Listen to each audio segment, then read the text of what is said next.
21h30, Madame, Monsieur, bonsoir, bienvenue dans le journal.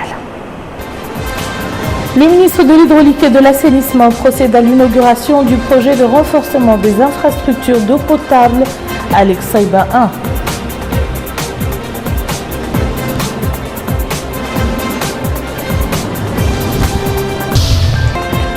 La branche égyptienne du groupe djihadiste État islamique revendique l'explosion dans le quartier Al-Haram qui a fait près de 10 morts.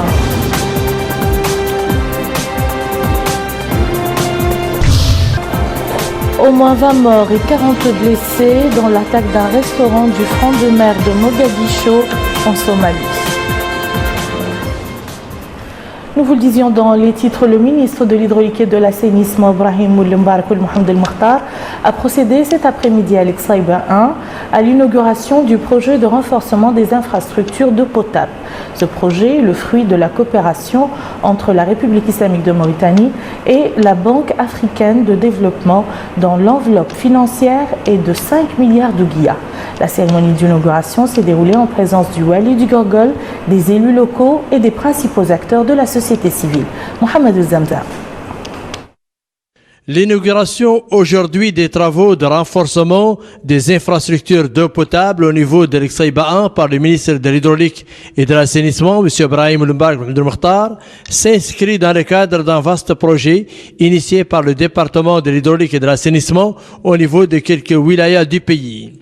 La cérémonie d'inauguration s'est déroulée en présence du Wali d'Igorgol, M. Yahya Mohamed Val, le hakem de la Muqata'a centrale de Kaïdi, les élus locaux, les responsables sécuritaires et les différents segments de la société civile. L'occasion pour le ministre de l'Hydraulique et de l'Assainissement de passer en revue devant les populations de l'Exaïba 1 les différentes composantes de cet important projet.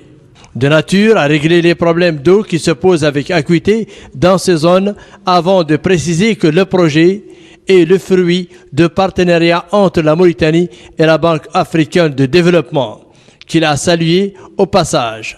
De son côté, le maire de la commune de l'Exaïba 1 s'est dit satisfait de la mise en œuvre de cet important projet. Je ne terminerai pas mon propos sans adresser mes vifs remerciements à Monsieur le Président de la République, Son Excellence Mohamed Ould Abdelaziz, à qui nous manifestons toute notre gratitude pour tous les efforts consentis par son gouvernement depuis son ascension au pouvoir, en vue de faire reculer progressivement les limites de la pauvreté et d'améliorer sensiblement les conditions de vie des habitants des différentes localités de notre pays. Les citoyens que nous avons rencontrés ont réaffirmé leur soutien au pouvoir public pour la réalisation de leurs doléances relatives à l'approvisionnement des contrées les plus éloignées en eau potable, condition sine qua non de tout développement socio-économique. Retour à Nouakchott à présent où la ministre de la Culture et de l'Artisanat, Madame Hendoum Taïnina, a décoré aujourd'hui dans les locaux du ministère certains fonctionnaires et acteurs de son département au nom du président de la République. Aminata Khan. Hendoum Taïnina, ministre de la Culture et de l'Artisanat, en vertu des pouvoirs qui lui sont conférés, a décoré aujourd'hui au nom du président de la République, Had Ma'loum Bab Ahmed, directeur de la programmation des études et de la coopération de la médaille d'honneur première classe, Aïchet Ali Ahmed Lemhaimid, chef de service personnel de la médaille d'honneur première classe, Hussein Mohamed Bab Ya'loué, chef division du secrétariat central de la médaille deuxième classe, Yuba Mohamed Mahmoud Woul Akwatil, agent administratif de la médaille troisième classe, Cher Sidia Tandian, président de l'association Soniké AMPLCS de la médaille d'honneur troisième classe.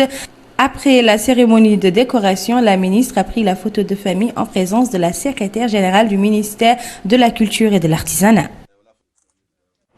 Le centre culturel de la communauté urbaine de Nouakchott a abrité hier soir une soirée artistique organisée par la troupe du Théâtre populaire. La manifestation s'est déroulée en présence de la ministre de la Culture et de l'Artisanat, Madame Hendoum Taïnina, et un nombre important d'intellectuels et de littéraires mauritaniens. Rabia Deta. À travers ses sketchs, la troupe du Théâtre populaire a voulu éclairer l'opinion publique sur l'importance de l'unité nationale et de la cohésion sociale pour notre société. Les faits marquants de l'indépendance nationale ont par ailleurs été interprétés lors de cette soirée artistique. Le président réalisateur du théâtre populaire, Ahmed Mohamed Lemine, a rappelé que la troupe avait déjà eu l'honneur de présenter ses sketchs à l'occasion du 55e anniversaire de l'indépendance nationale à Nouadhibou. Il a mis en exergue l'importance de l'unité nationale symbolisée dans le sketch par le chant de l'hymne national par les acteurs qui se sont tous réunis autour du drapeau de la République islamique de Mauritanie. Il a ajouté que dans le sketch, le moment de la prière symbolise l'unité de notre pays car nous sommes un pays à 100% musulman. Le théâtre populaire renoue avec les planches. Les comédiens traitent de façon lucide et critique de tous les sujets qui touchent à la vie des Mauritaniens. Notons que ce spectacle est le deuxième proposé par la troupe du théâtre populaire cette année. Direction notre capitale économique où s'est tenue hier soir la cérémonie de lancement des travaux de l'association Ummat Mohammed Al-Khayriya pour la nouvelle année. La cérémonie a été marquée par un exposé relatant les efforts de la fondation dans le développement du volontariat et de l'action humanitaire au profit des franges les plus vulnérables habitant dans les quartiers périphériques de la ville de Nouadhibou. Les responsables ont mis en exergue l'importance de l'ancrage de la notion du don au sein de la jeunesse afin d'apporter le sourire aux plus démunis. Au cours de cette soirée, les invités ont signé le livre d'or de l'association.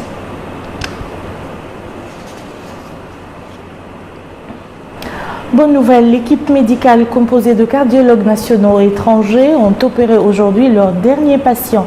17 enfants qui souffraient de complications cardiologiques ont bénéficié de cette initiative hautement humanitaire qui leur a rendu l'espoir. Abdullah Damaba. Lors de cette journée de clôture, les spécialistes de cette mission de chirurgie cardiovasculaire et thoracique ont continué d'effectuer des opérations gratuitement au profit de 17 enfants. Menées conjointement par la Fondation mauritanienne du cœur avec l'Association française du cœur pour l'Afrique de l'Ouest, cette 7e mission se déroule au niveau du bloc de cardiologie du centre hospitalier Cheikh Zayed. Le chef de cette équipe basée en France a mis à profit l'expérience acquise dans les différentes structures sanitaires en Occident. En compagnie d'autres compatriotes, ils ont fructifié cette expérience. En créant, puisqu'il y a le besoin, donc en créant les possibilités à travers une fondation, d'abord qu'on a créée en 2008, la Fondation mauritanienne du cœur. Et pour pérenniser cette activité, comme nous sommes toujours restés en France avec les membres de l'équipe qui m'accompagnent, on a créé ce qu'on appelle l'Association française du cœur pour l'Afrique de l'Ouest. Ça, c'est en 2011. Et cette association aujourd'hui est reconnue d'intérêt général en France. Et nous comptons, puisqu'on a pu faire comprendre et faire montrer que c'est possible, nous comptons maintenant arriver à pérenniser ce que nous faisons pour les équipes locales, à les aider à évoluer. Et déjà, il y a un grand chemin qui est déjà fait. Ces opérations ne s'effectuent qu'à l'étranger et une seule opération est estimée à 12 millions de Guyas, ce qui a motivé ces spécialistes à venir sur place et prêter main forte à ces enfants. Mais en plus de ce volet sanitaire, cette fondation intervient dans d'autres domaines. Nous avons contribué à la construction de l'école de Rosso qui est tombée. Nous avons assisté le pays dans la sensibilisation contre l'Ebola. Et à chaque fois, ce que nous pouvons faire comme compétences que nous avons parmi nos experts, on le fait et nous souhaitons que ces opérations puissent continuer à bénéficier à ces enfants très pauvres. C'est des opérations très coûteuses. Une seule opération est estimée à 12 millions de Guyas et ne peut se faire qu'à l'étranger. Cette 7e mission de chirurgie cardiovasculaire et thoracique pour les indigents. Et cette mission a été organisée essentiellement aux enfants pauvres qui n'ont pas de quoi payer. Le leitmotiv des membres de cette association, à savoir servir les autres, mérite d'être salué et encouragé. Démarrage aujourd'hui des travaux du colloque sur le phénomène de la migration, les causes et les mobiles, organisé par le Centre Ibn Khaldoun pour la culture, le dialogue, l'information et le développement en collaboration avec la fondation allemande Hans Seidel. Ce colloque d'une durée de 2 jours propose de jeter la lumière sur le phénomène de la migration à travers des exposés qui aborderont le concept de la migration, son histoire, ses dimensions économiques et la stratégie mauritanienne conçue pour gérer le phénomène. Le colloque entend également aborder les axes liés aux dimensions géostratégiques de la migration en général et de celle des jeunes en particulier, notamment le processus de la migration intérieure en Mauritanie. La calligraphie arabe, considérée comme un art, risque de disparaître face à l'apparition de nouvelles imprimantes qui reproduisent les mêmes écritures. Plus de précisions avec Bokar Boyaba. Des pinceaux, des pots de peinture, des papiers, entre autres. Tel est le décor d'une atmosphère où se mêlent des peintures qui pincent le nez. La calligraphie est considérée comme un art, au même titre que le dessin ou la peinture. Plus exactement, c'est l'art de dessiner ou d'écrire d'une belle manière en ornant les caractères de l'écriture. Les calligraphies les plus importantes et les plus connues dans le monde sont la calligraphie chinoise et arabe. Sobriété et beaucoup de lignes verticales, courbe idéale pour les rêveurs et les épris de liberté, effacement des lettres angulaires pour les adeptes de la douceur. Pour apprendre la calligraphie, il faut une grande patience, un véritable désir d'apprentissage. Pour ce calligraphe, l'artiste s'inspire du vécu quotidien et utilise beaucoup de matière pour concrétiser ses pensées, ses visions. Ses rêves, c'est amener les Mauritaniens à aimer et apprécier la calligraphie. Mais la calligraphie est concurrencée par les nouvelles technologies, notamment l'informatique ou l'imprimerie. Quasiment tous les travaux d'impression se font aujourd'hui avec ces mêmes nouvelles technologies. Et pour cet imprimeur, la calligraphie reste le domaine de la patience et d'esthétisme. Mais l'avantage de l'imprimerie est qu'elle offre moins de temps de travail et un grand nombre d'exemplaires à imprimer. La calligraphie, comme souvent la plupart des arts, est avant tout une question de passion, d'assiduité au travail et d'esthétisme. La calligraphie repose plus sur la beauté des lettres que sur le sens. Et nous clôturons ce journal avec l'actualité internationale en bref et en images avec Rabia Deida. 6 personnes, dont 3 policiers et un civil, ont été tuées hier dans l'explosion d'une bombe lors d'une descente dans un appartement du Caire, soupçonné d'être une cache pour des activistes, selon le ministère de l'Intérieur. La police a eu des informations selon lesquelles des membres des frères musulmans se préparaient à mener des actes hostiles dans les prochains jours avec l'utilisation d'explosifs et de bombes artisanales. Ce groupe utilisait l'appartement visé hier par le raid de la police qui a trouvé plusieurs bombes artisanales alors qu'un groupe d'artificiers tentait de désamorcer une bombe. Elle a explosé, tuant 3 policiers, un civil et 2 hommes non identifiés. L'explosion a endommagé une partie de l'immeuble où se trouvait l'appartement situé dans le quartier El Haram. De nombreux hôtels sont situés dans le quartier, accueillant les touristes qui veulent visiter les pyramides. La branche égyptienne du groupe djihadiste État islamique a affirmé aujourd'hui être à l'origine de l'explosion d'une bombe qui a tué 7 personnes, dont 5 policiers, lors d'une descente dans un appartement du Caire.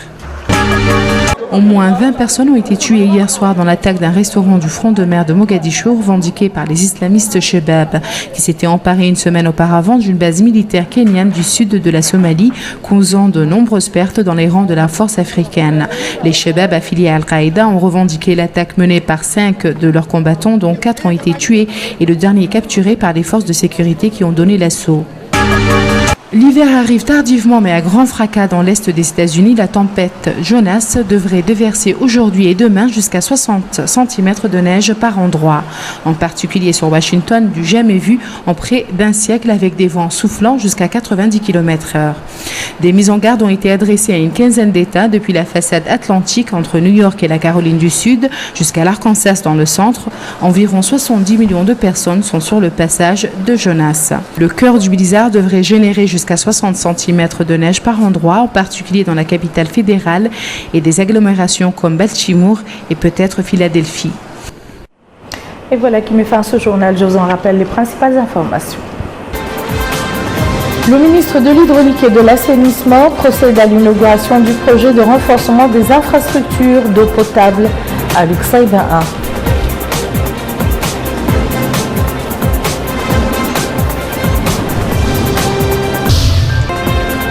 La branche égyptienne du groupe djihadiste État islamique revendique l'explosion dans le quartier El Haram qui a fait près de 10 morts.